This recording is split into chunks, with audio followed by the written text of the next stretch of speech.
ये यूपी का शमशान कब्रिस्तान मोमेंट साबित हो सकता है? हो सकता है, क्योंकि जिस मुद्दे की चर्चा हो रही है और जिसको अब बीजेपी उस पर खुल के प्रचार करेगी, लेकिन थोड़ा सा फर्क है इसमें। थोड़ा सा फर्क ये है, अगर ये हिंदी भाषी राज्य होता तो बीजेपी से इफेक्टिवली और कैंपेन करती और इफेक्टिवली वोटर्स को मोबिलाइज कर सकती थी इस मुद्दे पर। बिहार में भी देखिए आरक्षण पर फिर से सोचने वाला मुद्दा कैसे एक पूरे इलेक्शन को अफेक्ट करता है, जिससे फायदा बाकी दलों को हो गया, बीजेपी को नुकसान हुआ। बिल्कुल, लेकिन चूंकि ये कर्नाटक है, जिस बात को मैं कह रहा था, ये कर्नाटक है, हिंदी भाषी राज्य नहीं है, तो शायद ये उतना इफेक्टिव टूल नहीं होगा।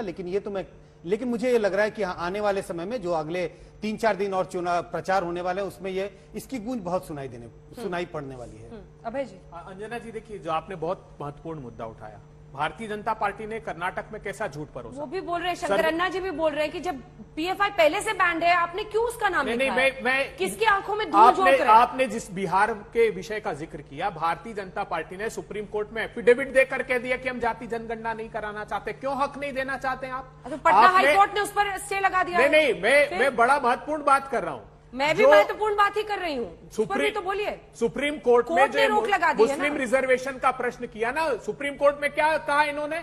4 बार अवसर था रिप्लाई फाइल करने का।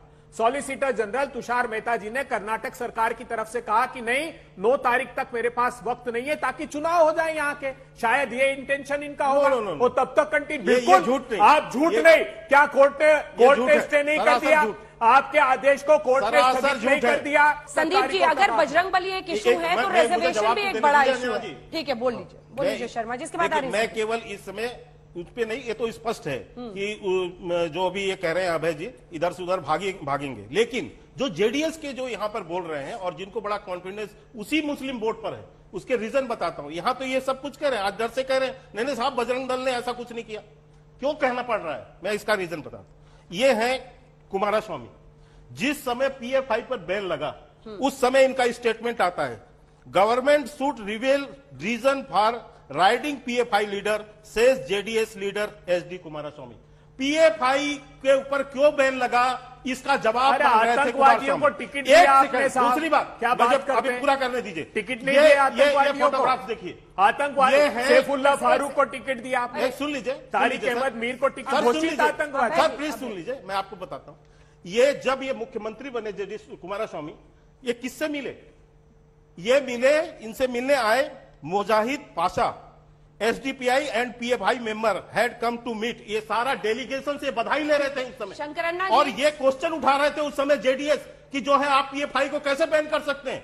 तो ये भी अंदर खाते तुष्टीकरण की ही राजनीति में है वहां पर। और कुमारस्वामी की भी पूरी सरकार को देखा, बड़े बड़े आंसू बहाते थे उस समय, चपरासी बना दिया, ये कर दिया, वो कर दिया। क्या किया आपने उस समय?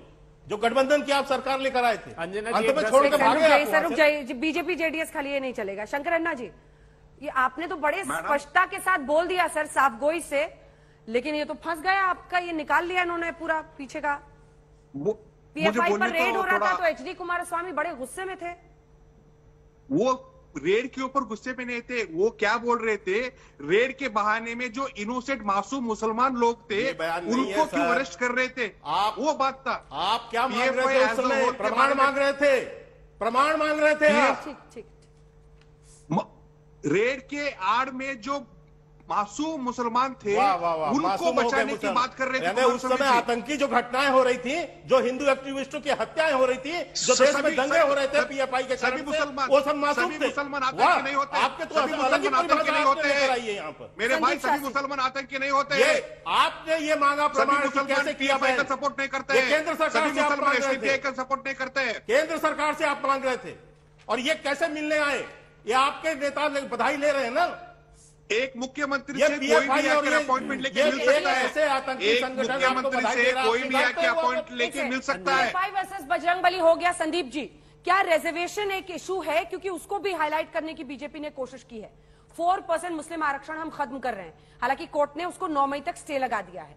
क्या वो भी हिंदू वोट्स को इनके लिए कंसोलिडेट करेगा? क्योंकि वही वजह होगी इसके पीछे। संदीप जी। अंजना जी, हम एक बात को भूल रहे हैं जो लोकनीति सीएसडीएस सर्वे में आया था। लोगों के मन में वो 3 बड़े विषय क्या हैं जिसके आधार पे वो वोट करेंगे। लोगों ने कहा था बेरोजगारी, प्राइस राइज, और इन्फ्लेशन। इन तीनों चीजों के बारे में पिछले 40 मिनट में हमने एक शब्द भी नहीं कहा है, और हम कह रहे हैं कि हम राजनीति पक्ष के रिप्रेजेंटेटिव्स होते हुए इस चुनाव में लोगों की समस्याएं उठा रहे हैं। और ये इस चुनाव में केवल सीएसडीएस लोकनीति का सर्वे नहीं कर रहा है, हर चुनाव में ये 3 मुद्दे पहले, दूसरे, तीसरे स्थान में आते रहते हैं। तो मुद्दा क्या लोगों की समस्याओं का है, या मुद्दा यह है कि मैं मेरे बारे में बात नहीं करूंगा, मेरे विरोधी के बारे में बात करूंगा, मेरा विरोधी क्या कह रहा है उसके बारे में मैं टिप्पणी करूंगा, मैं क्या करना चाहता हूं लोगों की समस्याएं पे, उस पे तो चर्चा हुई नहीं। तो आप जो प्रश्न पूछ रहे हैं, क्या रिजर्वेशन का मामला होगा मुख्य मामला, या बजरंग दल का मामला होगा मुख्य मामला? लोगों की आवाज क्या कह रही है अंजना जी? लोगों की आवाज कह रही है कि हमारे लिए मुख्य मुद्दा हमारे हर रोज की समस्याएं हैं, बेरोजगारी, ठीक है, महंगाई, पॉवर्टी, ये है हमारी मुख्य समस्याएं। ठीक है, रुक जाइए आप लोग, रुक जाइए। संजय जी, क्या वाकई डे टू डे मुद्दों पर, महंगाई पर, एक वक्त पर सुषमा स्वराज की दिल्ली में सरकार प्याज की कीमतों पर गिरी थी, क्या अब उस तरह की पॉलिटिक्स चलती है? या फिर जो हम लोगों ने 2-3 एग्जाम्पल्स दिए, चाहे गुजरात ही आप देख लीजिए, चाहे आप देख लीजिए बिहार में कास्ट रिजर्वेशन कैसे स्वीप कर दिया, शमशान कब्रिस्तान ने एक नैरेटिव यूपी में सेट कर दिया, क्या असल में अंततः वोट डालने के वक्त मतदाता सोचता है? क्या इस सर्वे में कुछ ऐसा समझ में आता है? नहीं, जो आपका स्पेसिफिक सवाल है वोट देते वक्त मतदाता के दिमाग में क्या होता है, इसका उत्तर तो ये सर्वे नहीं देता। शायद हमने जो कई पहले भी सर्वे किए उन सर्वों से भी इसका उत्तर शायद ना मिले। लेकिन आपने सुषमा स्वराज की सरकार का जिक्र किया। मैं 2004 और 2014 के जो लोकसभा के चुनाव थे उस वक्त जो हम लोगों ने सर्वेक्षण किया, और उसके आंकड़े मुझे बहुत क्लियर ध्यान है। इकोनॉमिक इश्यूज पे लोगों ने बहुत जबरदस्त वोट किया था। इकोनॉमिक इश्यूज से लोग की नाराजगी थी, लोग असंतुष्ट थे, और उन्होंने जो रूलिंग पार्टी के उसके खिलाफ वोट दिया था। लेकिन जो आपका बड़ा सवाल है, पिछले 5-7 सालों में हमें ऐसा होता हुआ दिखाई नहीं पड़ता। लोग इकोनॉमिक इश्यूज पे चिंता जता रहे, जिसका संदेश लेकिन संजय जी, एक काउंटर है उस पर। लाभार्थी टर्म कॉइन किया ना बीजेपी ने, और वो जब मुफ्त राशन देते हैं 5 किलो, तब फिर वो कहीं ना कहीं वो भी एनकैश होता है उनके लिए, या फिर हम डायरेक्ट बेनिफिट ट्रांसफर किसान को कर रहे हैं, सीधा पैसा उनके अकाउंट में जा रहा है। ये सब भी उनको ग्रास रूट पर बाद में पता चलता है, ये चुनाव के बाद की मदद करता है ये, और ये तो आर्थिक फैक्टर्स ही है। नहीं, बिल्कुल मदद करता है, लेकिन ये आर्थिक फैक्टर एक सेक्शन ऑफ लोगों को आप एक तरह से लाभ पहुंचाया जा रहा है। लेकिन एक जो हम कह रहे पूरे राज्य में या पूरे समाज में लोगों को जो लग रहा है बेरोजगारी बढ़ रही है, ये आर्थिक फायदा जो लाभार्थी की बात हो रही है वो कर्नाटक में भी दिखाई पड़ रहा है। इसी सर्वेक्षण में, जो सर्वेक्षण हम लोगों ने 2 दिन पहले अभी रिलीज किया, जितने लाभार्थी हैं, चाहे वो केंद्र सरकार की नीतियां के स्कीम्स हो या राज्य सरकार की स्कीम्स हो, इसमें जितने भी बेनिफिशियरीज हैं उनका वोट बीजेपी की तरफ झुका हुआ दिखता है।